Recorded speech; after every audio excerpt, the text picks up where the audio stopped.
but Fields for 30 minutes. And then $1 General.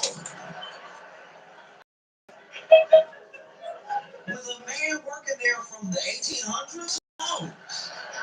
Those Dollar General, people that work at Dollar General get bold when you out in like their area. You had this Dollar General in like Ball, Louisiana. You walk in, it's like, not from around here, huh? It's like, not even talking like the movie. Who says that to a customer? Not even where you from. Not from around here. Oh, now you can tell the Dollar General is terrible. Because out of a Dollar Tree and Family Dollar, I'm just talking about my experience growing up, out of a Dollar Tree and a Family Dollar, a Dollar General is the least likely to be robbed. All right. I've seen Dollar Generals, be in the news, not for being robbed, for the attempt. Do you know the horror has to go down for the attempt of a robbery to make the actual news? Nothing got stolen, but everything that happened feels so bad that it news. There was a dude, it was a dude who was on the news. I'm pretty sure it was Dollar General. And this dude made the news because they ran up in the General trying to rob it, which also not a great plan. Dollar General doesn't exactly have a lot of sales going on. And so for all the sales they do have going on, let's just say no Dollar General I've heard of the same. Okay? And so to run up in a Dollar General, you already expected to run out with like $26. Okay? But this man ran up in a Dollar General trying to rob it, right? And not only take his gun, they beat him with his gun. And then the driver called the police on them.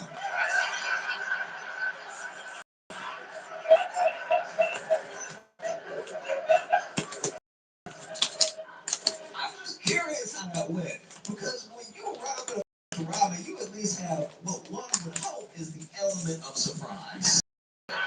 You would hope a place doesn't get robbed so often that they are ready, like Neo from the Matrix, to snatch the gun out of your hand as soon as you get. I'm sure people going in to rob a place have like a rob and walk or like a gun-toting bravado maybe. But imagine being robbed so often that you're like, no, when they come back. Because that's the thing that blows my mind, is that we're in the South and ran up in a Dollar General to rob it, and they didn't shoot him. The South loves guns. We love guns. And we, like a fever dream, wish we could shoot someone. And then here is someone running in with a gun to do evil. Someone, law would say, shoot. And the employees at the Dollar General were like, actually, I really prefer hands.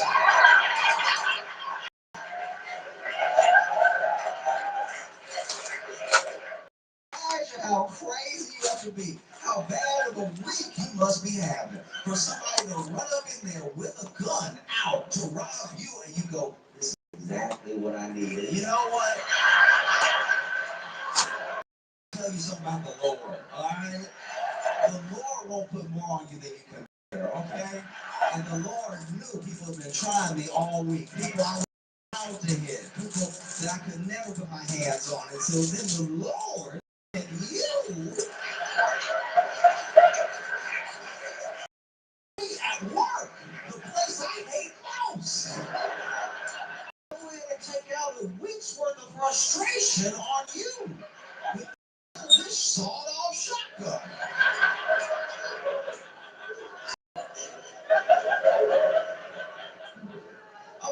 imagine you into a Dollar General to rob it, gun already out. Hey, everybody freeze, whatever he said. And then the employees turn, open the register, and they're just smiling. You don't know what happens next. Blackout, maybe you watch them take the gun out of your hand. You are expecting that, and then you see the butt of the gun coming back real slow.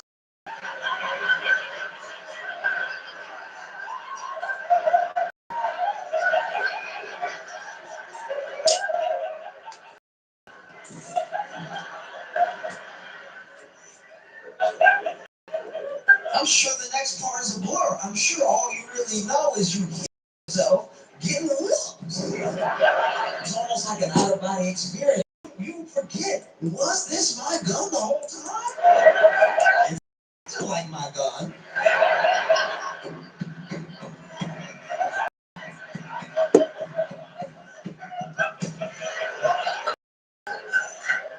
You wake up, the police are standing over you. You haven't been arrested. Because all the damage was done to you.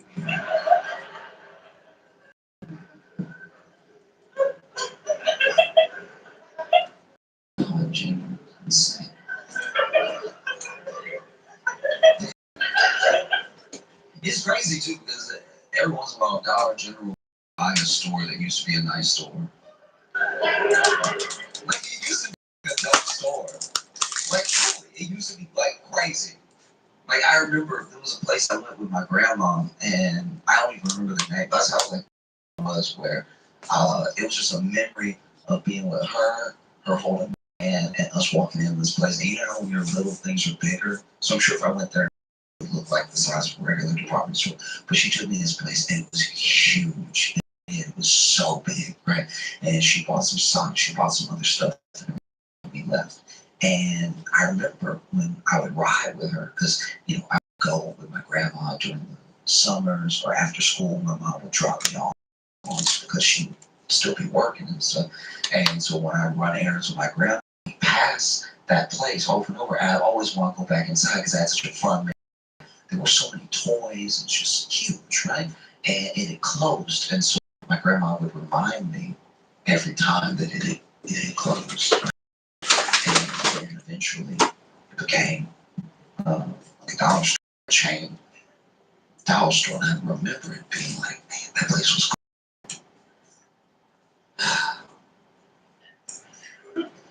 They sell 3% milk.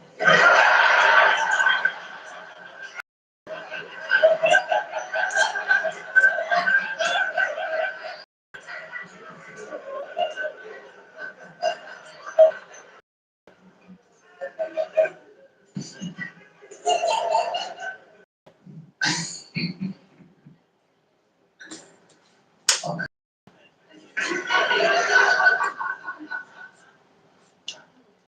Is trying to figure out how to put this. I told my friends like a story a long time ago about how um, my friend met this woman online, right? And this was back when online was still like not quite done. It was still new. And the woman he met wanted to meet up one night, which guided, because this is why you do it.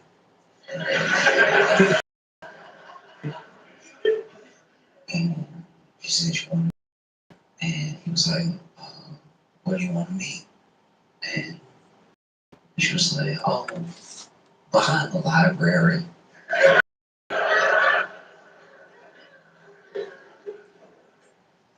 Should have been a clue. So she went behind the library, and he was like, "Oh, okay. What's your library?" Because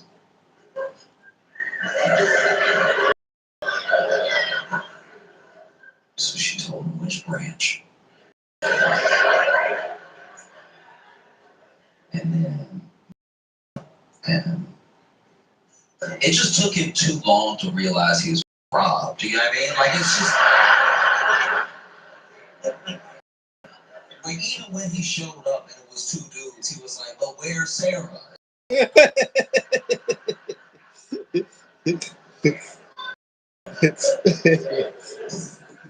up, dude. Sarah's a fiction, and that's the way that I feel about Trump federalizing DC. You know what I mean? Because I don't know, I don't know how other people feel about it, but I was watching this morning and watching them talk about it, and it was an interesting speech because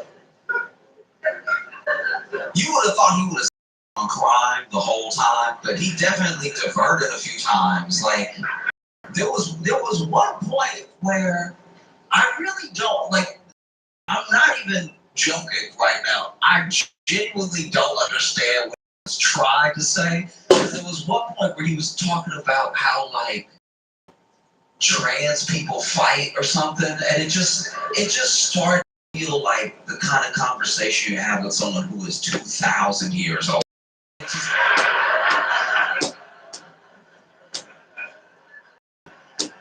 was weird. It was like because it came out of nowhere, like part of the thing. And then obviously like more terrified, confused, and everything. Because there are people who are like, he can't do that. That's not legal.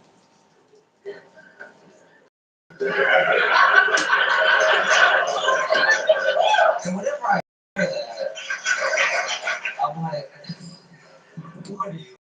Right? Like this is goofy. That's illegal. It's just like, all right. That's what my buddy said when he was getting robbed. Like, this is illegal. Stop. You out of your mind. Hey, that's illegal. Wrong. You're not wrong. But what are you gonna do about it? Yeah, that's the thing. That's a question that Democrats, constituents, that's a question that Trump is asking. That's a question on everybody's mind right now. If you oppose what he's doing, what do you do about it?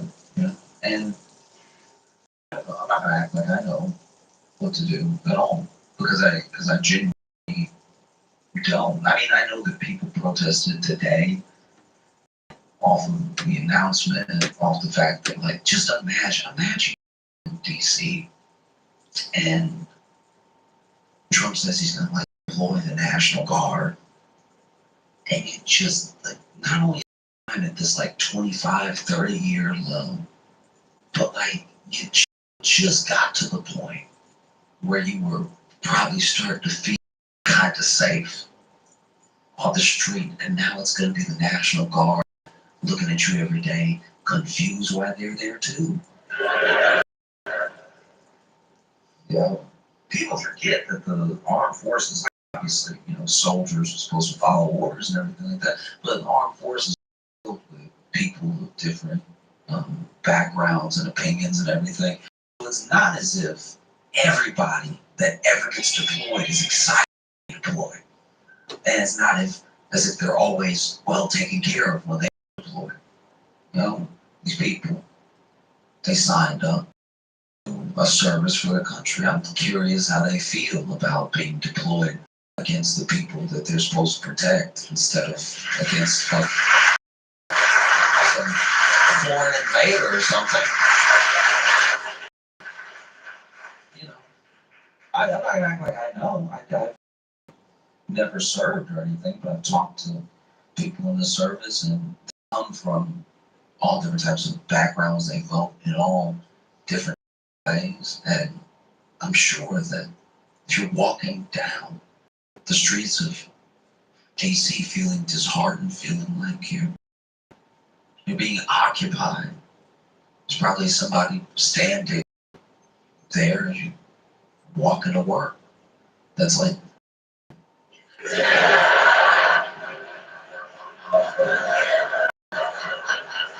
Please hit that thumbs up for me too, man. Appreciate you. Yeah. I don't know, because it has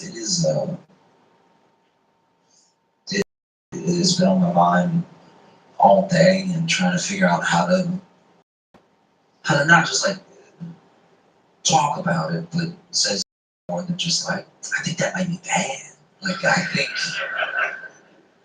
think that we're having a moment, a lot like my friend had, where it's like you just have to be very aware of what's happening. To not be aware doesn't mean the thing will go away. You know, like we don't want to be behind a library where Sarah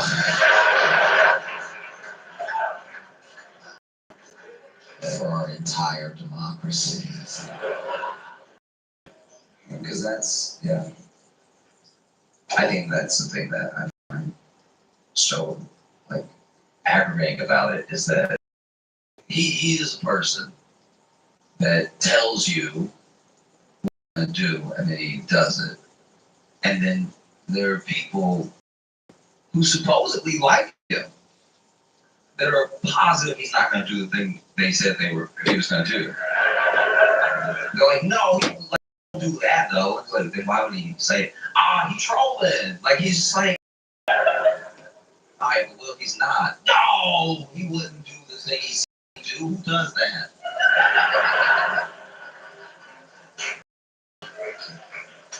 You know? Because I'm not going to act like I know what to do.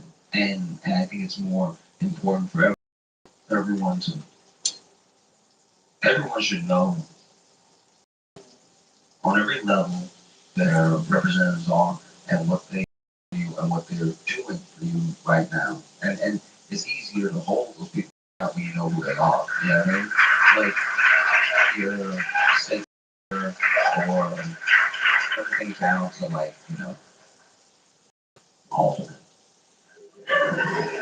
Every because it's the fact that these people go unnoticed, the fact that we expect whoever, business people, celebrities, whatever it is, to pick up the slack of the people that were elected to do those jobs, right? Like we're in a position now, country that's very scary because we look to companies for some of the work that local government should be able to do. And now we've stripped resources from local government to the point where you do need who knows, Amazon and bring in jobs, because how are we going to get jobs now? Or you need on a state level companies that you to and they give you the resource that you're missing, and so now we're at a point where our infrastructure is completely bubbled without us really realizing it. There's been such an influx of money into the economy because of AI and because of the gamble and the race to be number one in AI that these companies are making. There's been such a rush to build and data centers that money is flowing in a way that the effect of the tariffs isn't fully being felt. The economy and the like 5 top businesses in the S&P 500 are now carrying most of the weight of the S&P 500. We're at a point that's close to tipping, and it's very important for the people to be held accountable. They're accountable. It gets very easy to divert and get mad at this person or notice that this person said something. Whatever it is, it's the actual people who vote on these things, who have the power to say yes or no to large companies, knowing that you know where they are and what they do, that holds them to account. As long as you are distracted or you're blaming whatever, the person to blame when it's too late, then things are going to stay the same. Representatives, to me, work a lot like when you're out with your friends and Let's say you jump to maybe like 21 out in a bar or a club for the first time. You don't have any experience with this stuff. There's the 4 or 5 of you guys all together, buddies in college, going out to a bar or a club for the first time. You don't have any swag yet. Don't have a ton of confidence. All you know is you see 4 or 5 beautiful ladies across the room, and so you think to yourselves, oh, what should we do? One of us should say hello. We should say hello, and then maybe they'll walk over here, or maybe we can go over there, but let's just be like it's all 5 of us. That's just you have enough wherewithal to know that all 5 of you approach at the same time. Maybe it's the move. 5 horny men approaching all together. Oh, doesn't come off well. You know what I mean? If all 5 of you are still like, it's not going to go fantastic. You know that. So you decide, we'll send a representative. One of us, the best of us, to make us look good. We'll send them over there, we'll charm everybody, and then we'll walk over and reap the benefits of his hard work. Or maybe he'll be so charming that he'll invite them over to our table, and then we can order drinks for us and them. But we'll know that we sent him, he did a good job, and then he'll come back to us. And so your friends, they start campaigning. They start campaigning with promises, No, I can go over there. I can do it. It's like, no, listen, Daryl, you blink too much, all right? You blink way too much, all right? You're going to run up in there. They're going to think it's a bomb under them or something. You're blinking too much. You're blinking now. Stop blinking so much. We can't send you over there. You look nervous right now.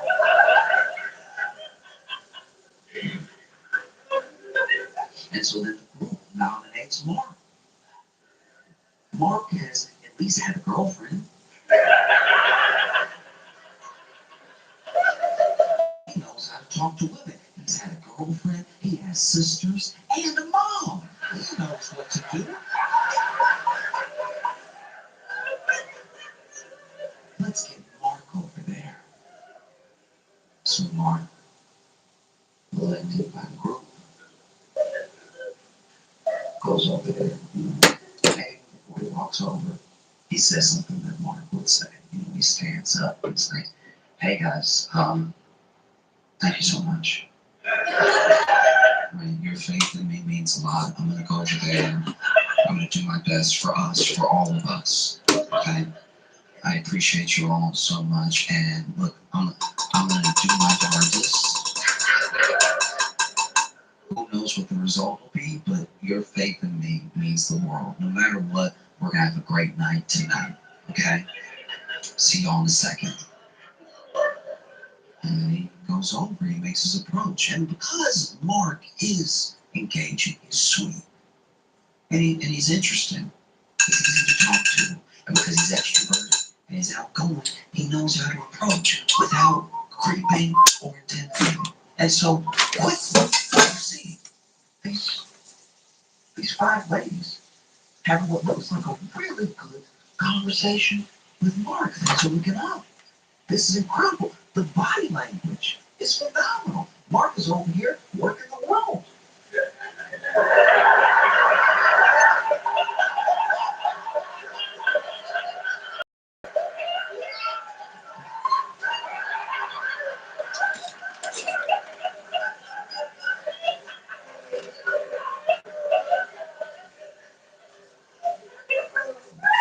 And Mark makes that motion and he points at y'all. Y'all weren't ready. You didn't know. Everyone was about to look over here. And so Mark points over at you. Like,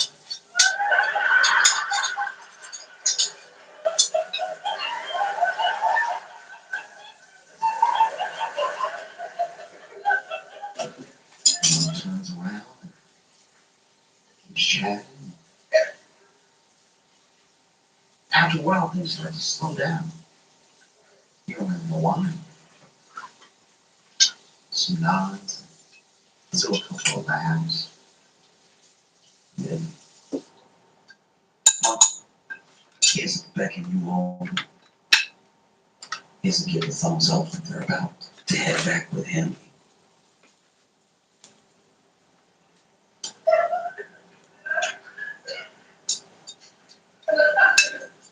And he comes back, he sits down, and your dumbest friend is like, how'd it go?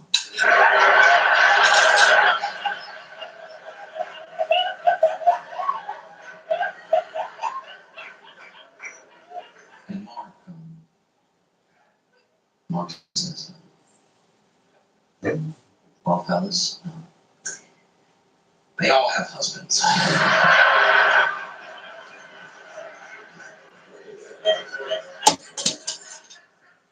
But Mark did his best. And that's not actually his fault. He tried. Right? You can send a representative.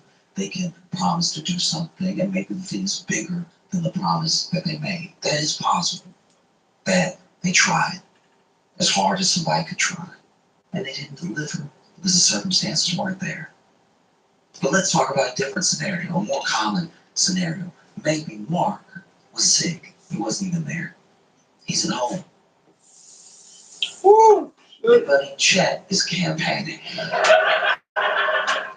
And Chet campaigns on some pretty jarring promises. He's like, look, I'm going to go over there, all right? I'm going to be like, what's that? I'm like, hey, ladies. You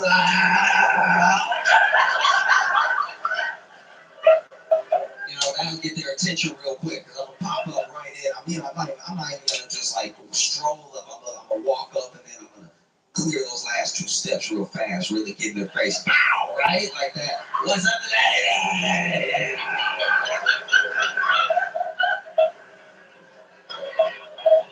And I'm just going to tell them what it is. I'm like, you could have a boring night, or you could have a night with us.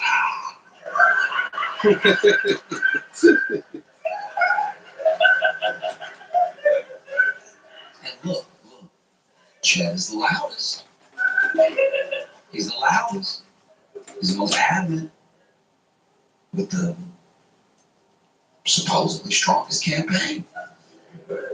And so you elect him, he unfortunately becomes your representative. And you see him off, and he doesn't give a speech like Mark did. He gives a speech like, all right. The next time you see me, I'll be smelling like perfume. All right.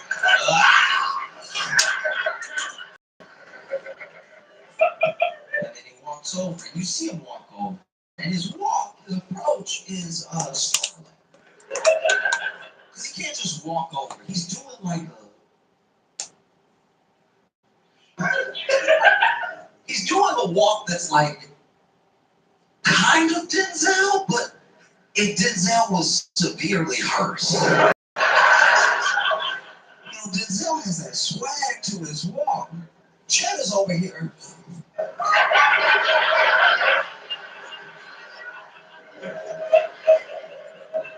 And then he does what he said he was going to do. He walks up, and you can't really hear him, but you can see the body language.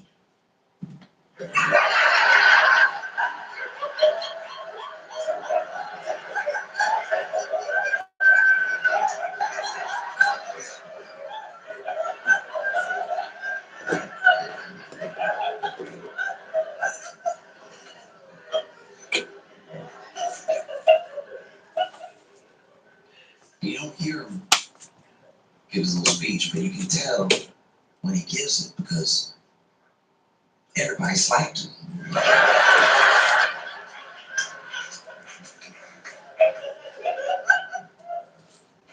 And he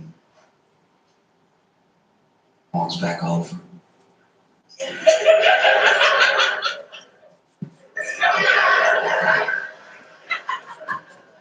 He sits down.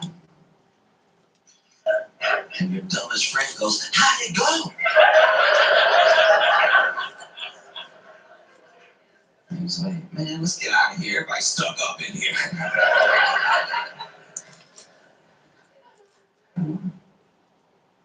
And it does feel like that's where we are. Yeah, it's a pretty bad situation. There's way more checks than there are marks. You know, because I used to look around, especially when I first started touring, even when I was in some of the worst, motels, hotels, like some of the worst, like. But I did the first time I ever got a chance to travel this country at all and meet new people who were from new places that I'd never been to before. Not only did I have a good time because I was having these new experiences, but I really felt like I was seeing something really, really beautiful. Everybody wasn't happy and everybody didn't get along. I'm not like pining for a time that didn't exist. I'm just saying that like really getting out for the first time in my life all those years ago felt a lot like walking through that department store with my grandma. It was really special. I look back on it fondly, and I am genuinely afraid that we've gone from that to a dollar store.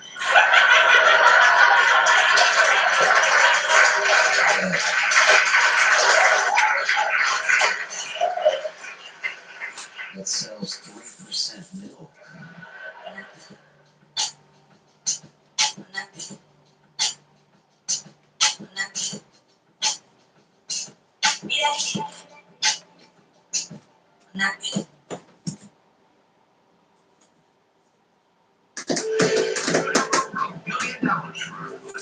These people, just like you, may pay their bills and receive serious cash for their pain so.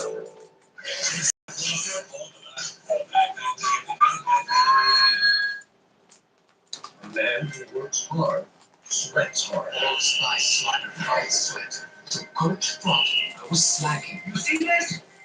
He sweats. So I trained constantly to my old spy swagger and got a dream named after me. The dribless dribble. Broke my neck, broke my record, broke my neck until coach said, I underestimated you, son. Sometimes a man must overcompensate.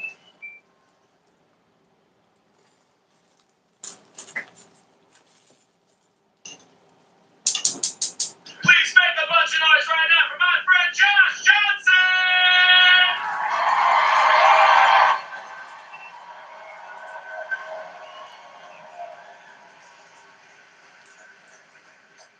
I watch a lot of true crime documentaries and series and stuff, and I like to watch the ones that, as best as possible, don't involve murder, because genuinely I'll be like, oh, this is wild, but this is also very sad. So like, I like the ones where it's like a robbery. You know what I mean? I like when it's like a huge drug bust, something you can really sink your teeth into without being like, oh, there is a family to be sad for, you know what I mean? And what I love is the process of when the person is sure they're not going to talk. Do you know what I mean? They'll bring somebody in, and when the person gets brought in, some people really hang tough. Some people, door slams behind them. I've never been to jail, but I hear the doors are heavy. He's funny. Door slams behind them. They actually get more tough. They sit in the interrogation like, but I wouldn't tell you nothing. You want something out of me, you got the wrong one. Okay? I tell you And shit. then there's other people that door slams, and as soon as it slams, they're like, listen, I wasn't there. All right? It was Robert. It was Terry. Robert and Terry. It was their there playing anyway. If anything, I'm an innocent bystander. I was just in the car. Y'all know when y'all arrested us, I was in the back seat. That's for a reason. I wasn't even the getaway driver. I thought we were going to McDonald's. Like, just there are some people who snitch so fast. Even the police can't write it down fast enough.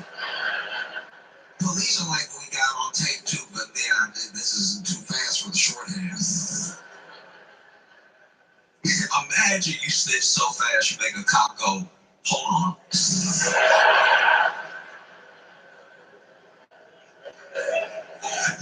Take a breath. Because you never know who it's going to be. There are some people who are, whether it's gang activity, it's mob activity, there are people who are like the run of the litter, and they're the ones that actually hold out. It's like, I'm not telling you anything.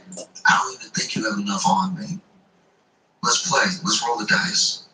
And then there are people, no matter how tatted up, no matter how affiliated, it might even run in the family. They might be somebody who is third generation, but they don't want to be in prison. They don't want to be in jail. And so as soon as they have the opportunity, they tell them everything. Things they didn't even ask. You see a lot of it, Then you have people who at first don't tell. Then they're ready to talk after like a couple years. You know what I mean? After a couple years, you have enough mold on your sandwich that you're like, it's really not worth it. Like, nobody coming to visit me. Like, so that's what makes me wonder what must be going through Ghislaine Maxwell's mind. You know what I mean?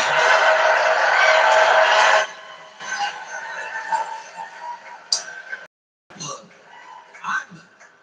I'm no legal expert, but I do find it wild that in this supposed cabal, this supposed billionaire ring of predators, that the only one you caught is the one you're ready to make a deal with.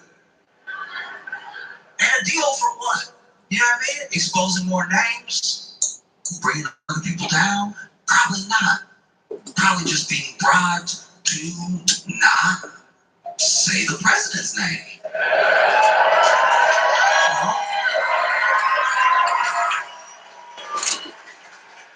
And look, I could be wrong. I don't think I am. Because you've already seen Trump float the idea of pardoning Ghislaine Maxwell. We even know from old tapes they thought about pardoning her way back when she got sentenced. And yeah, no, I agree. I'm not a fan of it. She's not here. I'm not a fan. But boo.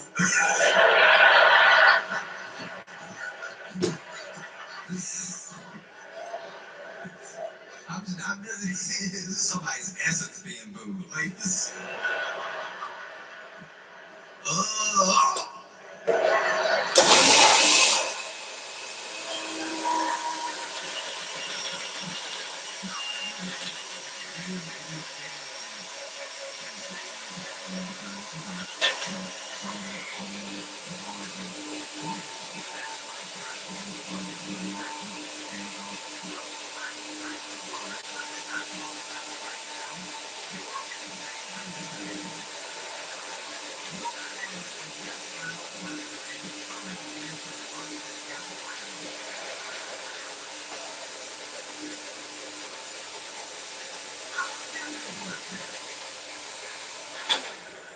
They got a true false to put maybe.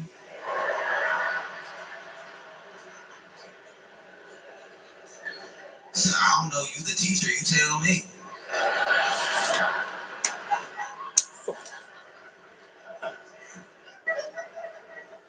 That's insane. Already floated a pardon in front of us. Maybe to gauge our reaction. Maybe if there's not enough outrage, the pardon will go ahead. And then DOJ goes have a conversation with Ghislaine Maxwell. And already, I think it was today, just today, she's been moved from the prison and she was in to a minimum security facility somewhere else. Thought we covered this.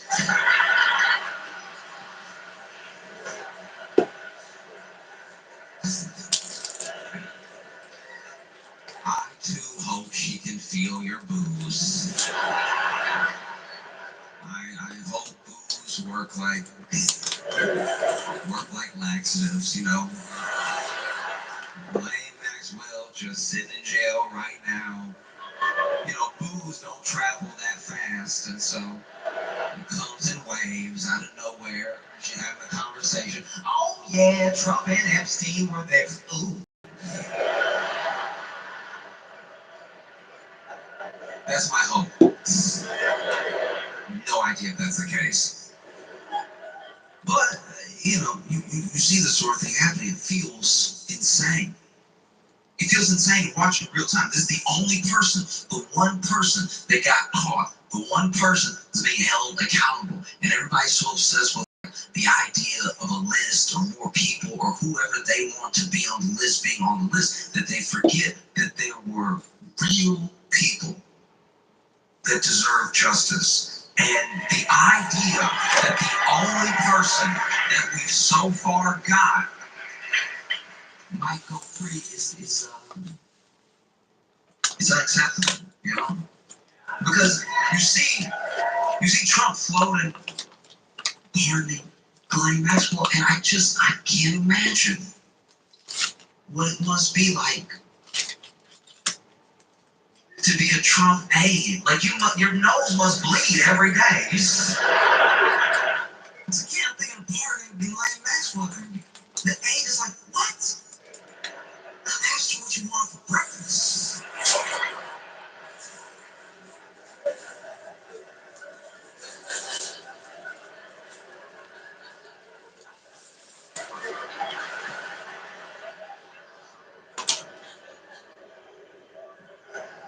If anything, I think I am a little bit, I'm trying to figure out how to put this. I feel sorry for my friends who didn't see it coming because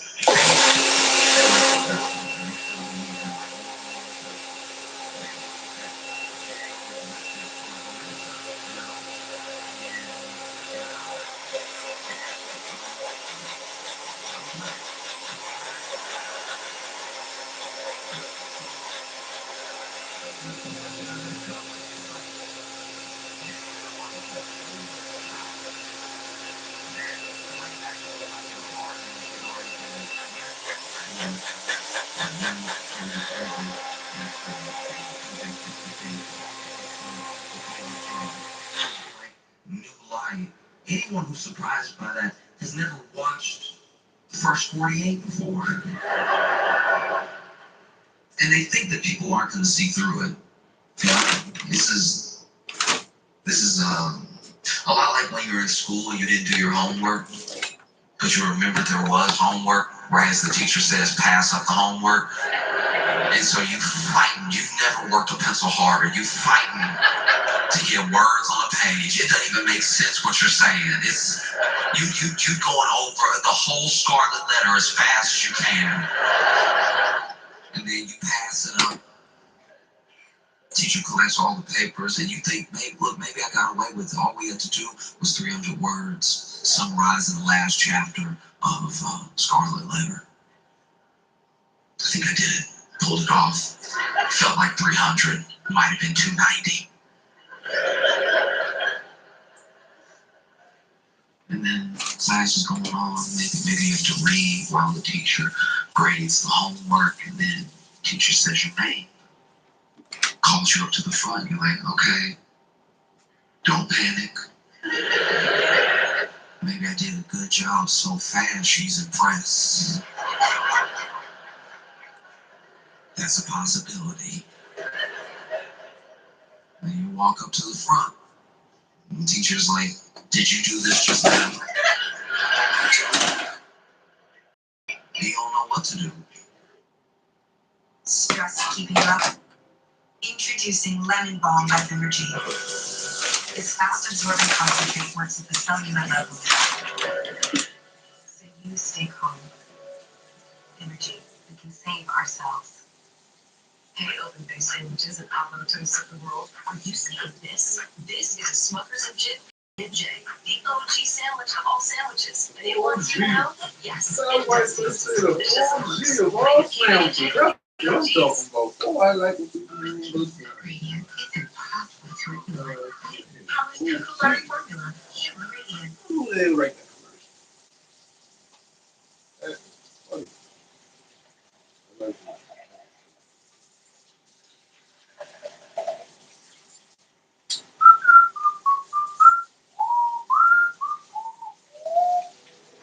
Professional mechanic, your tools are essential for your amenity. Icon tools complete every repair without getting an itch. Go with Icon tools. Tool truck quality, unbeatable value, only at Harbor Freight. You're caught. You're caught. She caught you.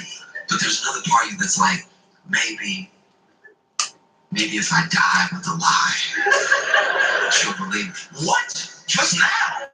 No, I did this at home. And she's like, you sure? You're like, uh-oh, she's on to me. Yes, I did this at home. And then she was like, oh, okay, great. That's good news. I was worried that you did it just now, which means you wouldn't have your math homework. And then you remember that this has been math class the entire time.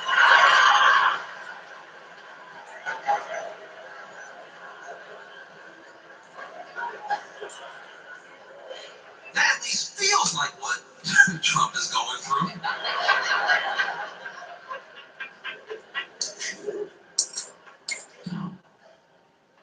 Because if Trump was smart, he would have done all this stuff a long time ago when it could have maybe still been believable.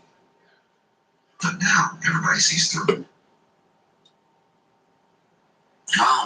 It's crazy. It's so crazy. And then, on top of that, this is already insane enough. Already, there's so many ties to Donald Trump, Bernie Maxwell, Jeffrey Epstein, that even a part of it just feels like it would be happening in our faces, right? There's no misunderstanding about the conflict of interest. There's no misunderstanding about what her role is if she does testify in front of Congress or whatever. And there's no misunderstanding about what the quid pro quo is between the two of them. You know what I mean? And even in that moment, on top of all that, Donald Trump floats, pardoning Diddy. And it's like, Man, get the fuck out of here, that wasn't even anything to do with you. You think that, right? You think. Don't you have enough to deal with? That's crazy. Yeah, make sure they don't get mad at you. Record me, motherfucker. You tell some shit too, man. Shit. As someone who is not in jail, I'm sweating about everybody who's about to be out of jail. This is insane. Can't let them motherfuckers out there tell everything. Oh, I locked my president up. so then this Diddy did already the public, especially by the media, somewhat, somewhat potentially unintentional, but the media did a disservice to the public when it came to Diddy's trial, because there's a lot that we know of Diddy. There's a lot that we know that he did, that he's a man should have done. And I think that the state put forward a remarkably bad Put another little case splash in there. to try to lock Diddy up, because I think from the public's view, they see the trial and you see it through the That's Himalayan soap, so it ain't, it's pink soap. You tune in every day, and so they make it look Pink like soap ain't he's bad about to do 10,000 years, right? On the They iodine hype and this shit. thing up. Like They my never sodium. really mentioned that all the while the trial's going on, pieces are getting dropped. Left and right, charges are getting dropped. There's things that the state is focusing on. There's things that the state is dropping. There's things that we understand that Diddy is at least allegedly done from all the documentaries that came out. You would think that Diddy was 16 OJs, the way that he had documentaries coming out about him every month. Everything Diddy ever did to anybody, they got their own documentary on Tubi, on HBO, on Hulu. Everywhere. Oh, he hung me out of a window. Like just non-stop stories, right? But it's important to remember what he's being charged with and what he's on trial for. So then things would even come up during the trials. Things that are illegal, that they were just talking about plainly, all to get to the thing he's actually being charged with. So as bad as the testimony sounds, and as many things that are going on, you have to remember, these are not the things he's being charged with. And I think that media got carried away. I think the news got carried away because they finally had something juicy, something big, something that they knew was going to last for days, weeks, months, that wasn't the same old stuff. Something that had a bunch of intrigue in it. Apparently there's all these tapes. Apparently he has all this blackmail on all of Hollywood. There's all these things that were supposed to be coming out during the trial. You know? Fuck. Now y'all please that thumbs up for me. Then you have everyone is sure that this man is about to do 10 million years. And then they read first one, not guilty. And they start reading them, and there's 5 charges, and 3 of them not guilty. The 3 that carry the most weight, the 3 that had like a minimum 15, 20 years, you know? And then there's 2 misdemeanors. Those 2 misdemeanors he is found guilty of. The people are perplexed. How is he found guilty of these things that are at least tangentially related to the other charges that he hasn't been found guilty for? What's happening, right? And those charges, the things that he was convicted of, they don't carry some mandatory minimum. You know, he can get time served. He can get up to 10 years. He could still do 20 years. But it's not likely that he'll do 20 years because that is the most extreme of cases where you give people the maximum. And I even rewatched a little bit of the reading of the verdict, and I just thought to myself, could get time served. Why would you bother pardoning him? Like, he might already be walking out of jail. That's such a crazy thing to do. You don't have enough going on with everybody thinking you were like on an island 152 times or whatever. To be a Trump aide, you must need heart medication because they already try to convince him, look, that looks bad if you just pardon Ghislaine out of nowhere after all this time and everything, after everything she knows and the pictures that y'all are in together, all the pictures that you're in together, all the pictures that you're in together, all the pictures that you're in together, all the pictures that you're in together, the other pictures that you're in together, all the pictures that you're in together, all of the pictures that you're in together, plus, she did have 19 phone numbers for you. That's not a good look either. And then Trump says, I see what you're saying. I understand. All right, look, what we're going to do what we do best, all right? Gonna run a little interference. We're gonna run a little distraction, okay? And we're also gonna pardon Sean Diddy Combs at the same time.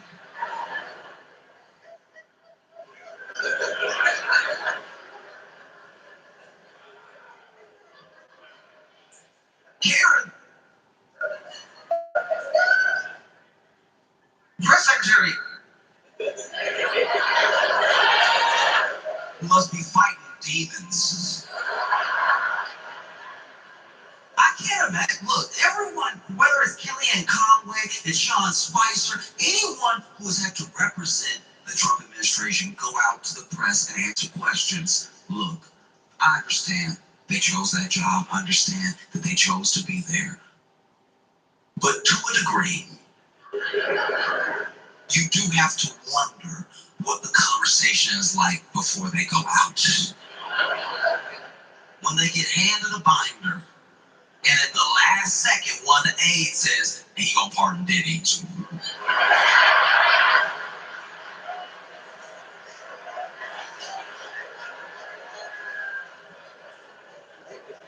No matter who it was, whether it was Sarah Huckabee Sanders, anyone who has represented the administration on the news or in the press room or anything like that, there's at least been 1 or 2 days where they had a 1,000-yard stare because they were like, how am I going to pull this together? Because look, things came out during Diddy's trial, things that made you think, of course, this jury's going to find this man guilty. They have to look at everything that they've heard. But you got to remember, the things he was on trial for and things that they heard didn't always line up. There was one day of testimony that truly blew me away in that case. And that's hard to say because plenty of those days were rough to listen to. But there is one day in particular that has stuck with me in a different way than the other days. It was the day that Kid Cudi testified. Now, famously, still somehow allegedly,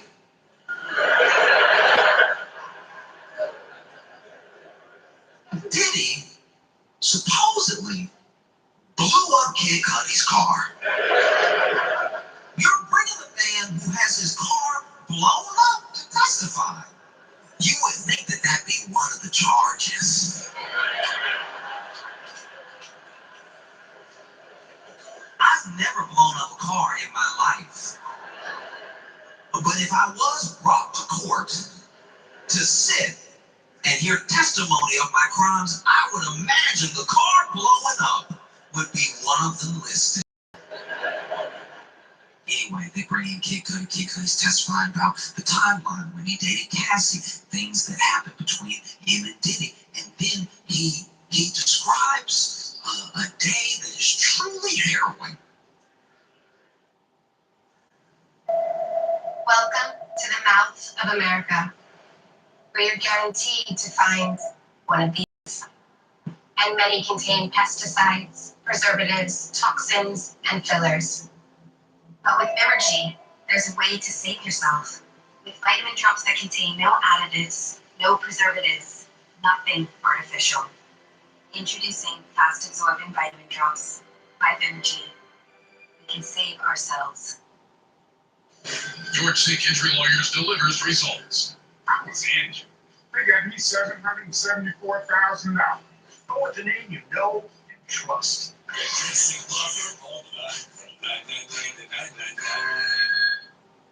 Zaxby's giant chicken finger quesadillas. We're gonna need one that was. Who's got the souls?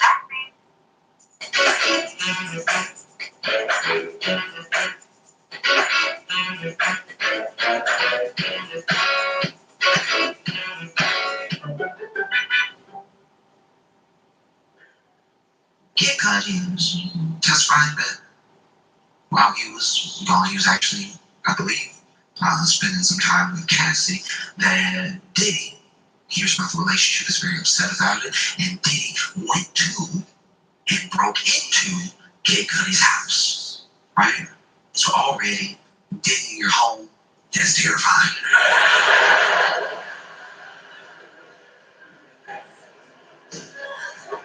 Diddy in your home is the devil's version of Elf on the Shelf.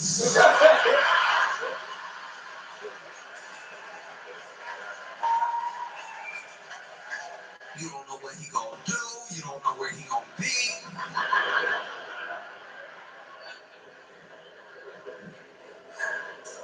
Look. So Diddy was in his home. Now, I'm a little fuzzy on this part, but apparently, I believe at least, that it was Diddy's assistant that called Kid Cudi to let him know, hey, how do I tell you this? There's no good way. Diddy in your house. He is all up in your house. I mean, I drove him. He made me. He's like, where do you live? And I was like, oh. And we went over to your house. And so he's in your house. I'm outside. You know, he told me to wait here. I don't know what he's gonna do. It's just...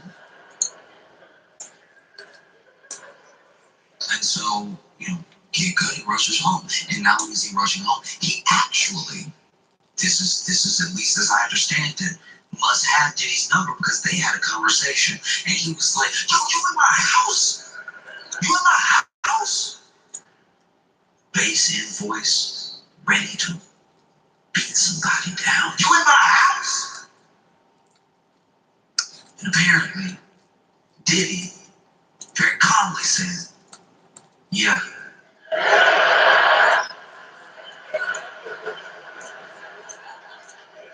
Kid Cudi better than me. If it was me, I wouldn't have a home anymore. If it was me, I'd be like, all right, then you got it. Then that's I mean, you already there. Someone breaking and entering into your home and then calmly telling you that you broke and entered into your home is more terrifying than I think y'all are giving it credit for. Because then Cudi, apparently, according to testimony, was like, I'm headed there right now, went ready to really beat this dude down, right? And then Diddy said, okay, I'll be waiting for you.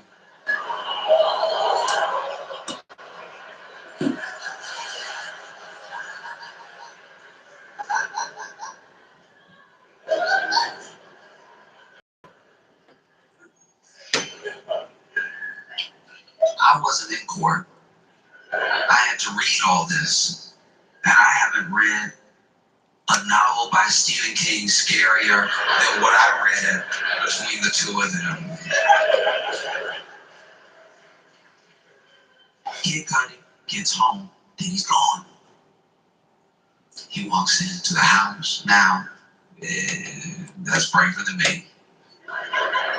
I would assume he's already planted a bomb somewhere. Kid Cudi walks into the house, is looking around, assessing the damage, and while Diddy was there, he put Kid Cudi's dog in the bathroom, then opened all his Christmas presents and left. That is so insane. We are dealing with pure evil. That is... Yeah. That call, so insane. That call, open all his Christmas presents. I don't know.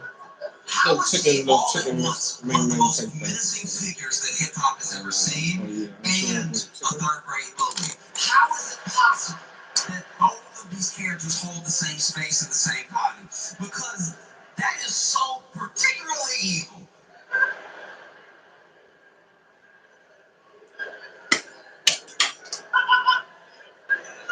He said, I walked over, Christmas presents unwrapped. I opened the bathroom door, my dog confused.